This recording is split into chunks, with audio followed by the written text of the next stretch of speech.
Venite, venite.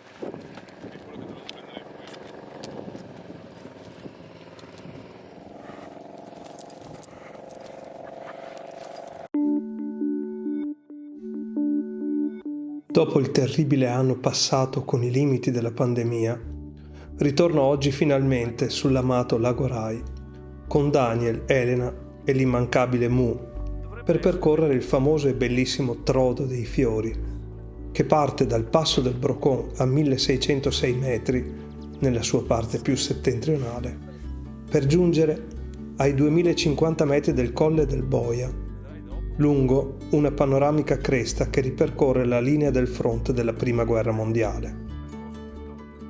Rino Ballerin, medico di Castello Tesino, realizzò nel 1980 il suo sogno di unire le vecchie strade militari tra il Col del Boia e Pizzo degli Uccelli per creare un sentiero botanico. Lungo il sentiero crescono ben 300 diverse specie di piante.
Sulla cresta del Col del Boia ci godiamo la stupenda vista panoramica sulle Dolomiti e il gruppo dei Lagorai, le Dolomiti Feltrine, il Monte Agaro, le montagne della Valsugana e poco più lontano anche il gruppo del Cimonega.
Dopo aver sostato con calma sulla cima del Col del Boia, ripartiamo per far visita agli amici della sottostante Malga Cavallara.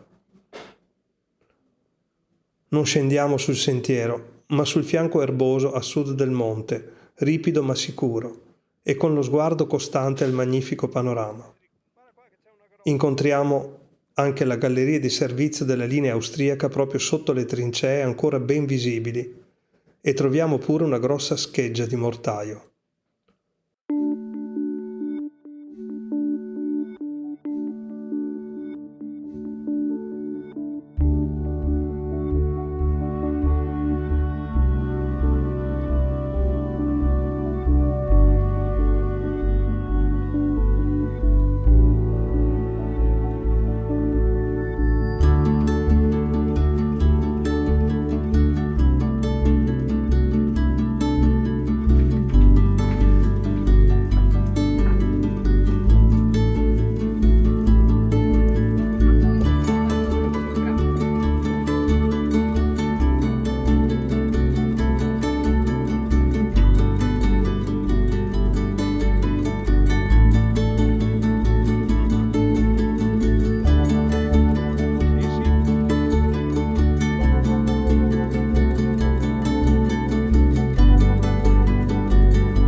Posto.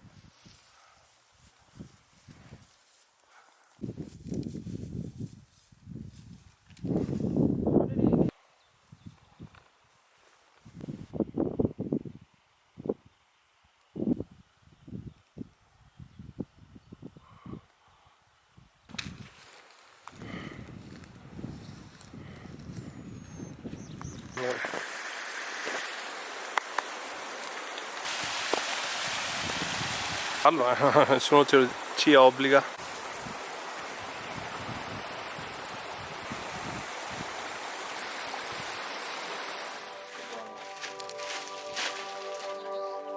Cosa migliore.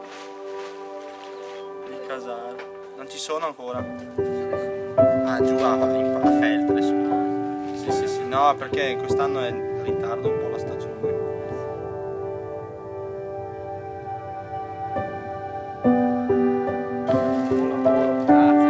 Ciao Filippo. Ciao.